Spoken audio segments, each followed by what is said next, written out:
माननीय मुख्यमंत्री अरविंद केजरीवाल जी ये भूल रहे हैं कि वो दिल्ली के मुख्यमंत्री जरूर हैं, लेकिन he is not above the law. देश के सभी कानून उन पर उतने ही लागू होते हैं जितने कि एक सामान्य नागरिक पर क्या करें, एक आम आदमी के आवरण में केजरीवाल जी एक बहुत ही खास आदमी है।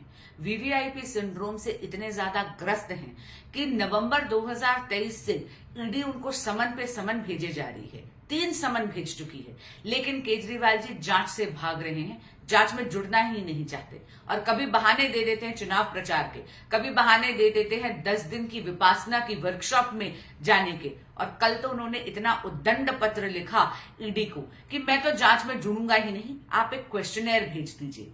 अब केजरीवाल जी तय करेंगे कि ईडी की क्या प्रक्रिया होनी चाहिए जांच की, या जांच एजेंसियां तय करेंगी कि जांच की क्या प्रक्रिया होगी।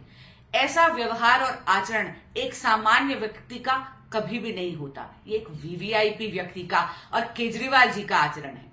और आप देखिए, आम आदमी पार्टी इतनी ज्यादा बौखला गई है कि आज सुबह से आतिशी जी, उनकी माननीय मंत्री, एक माहौल बनाने का प्रयत्न कर रही हैं दिल्ली में कि केजरीवाल जी पे ईडी की रेड होगी या केजरीवाल जी अरेस्ट होगी। मैं बहुत विनम्रता से उनसे पूछना चाहती हूं कि वो ऐसी भविष्यवाणी किस बिना पे कर रही हैं, क्योंकि ईडी की रेड तो गोपनीय होती है। ईडी रेड करेगी या नहीं, ईडी रेड कब करेगी, ये तो केवल जांच एजेंसी जानती है। क्या है ना, इसे कहते हैं चोरी और फिर सीना जोरी। पहले तो वो जांच में जुड़ेंगे नहीं, उसके बाद केजरीवाल जी पूरे देश में एक माहौल ऐसा बनाएंगे कि उन पर रेड होने वाली है। जांच की एक प्रक्रिया होती है, अगर आप जांच की प्रक्रिया में नहीं जुड़ेंगे, समन्स की रिस्पेक्ट नहीं करेंगे, तो फिर आप विवश कर रहे हैं कि जांच एजेंसियों को अगला स्टेप लेना पड़ेगा। यानी या तो वो आपके यहां आए या फिर जाके नॉन बेलेबल अरेस्ट वारंट्स ले।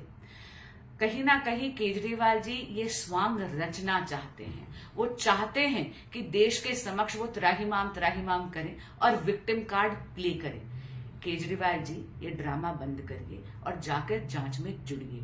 आप इतने लापरवाह नेता बन गए हैं, आपको फर्क ही नहीं पड़ता कि मनीष सिसोदिया जी की बेल इस देश की कचहरियों ने 7 बार रिजेक्ट करी है।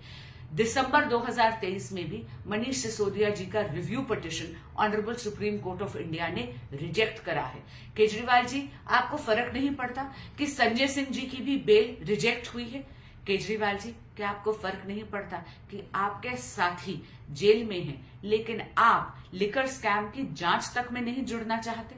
केजरीवाल जी, क्या आपको फर्क नहीं पड़ता कि इस देश की कचहरियों ने बार बार बोला है कि प्राइमा फेसी एविडेंस एस्टैब्लिश हो गई है शराब घोटाले में।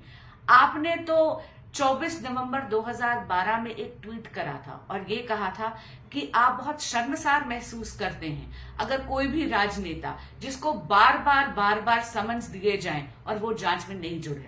मैं पूछना चाहती हूँ, क्या हुआ? जो नसीहत आपने देश के बाकी राजनेताओं पे दी थी, क्या वो आप पर लागू नहीं होती?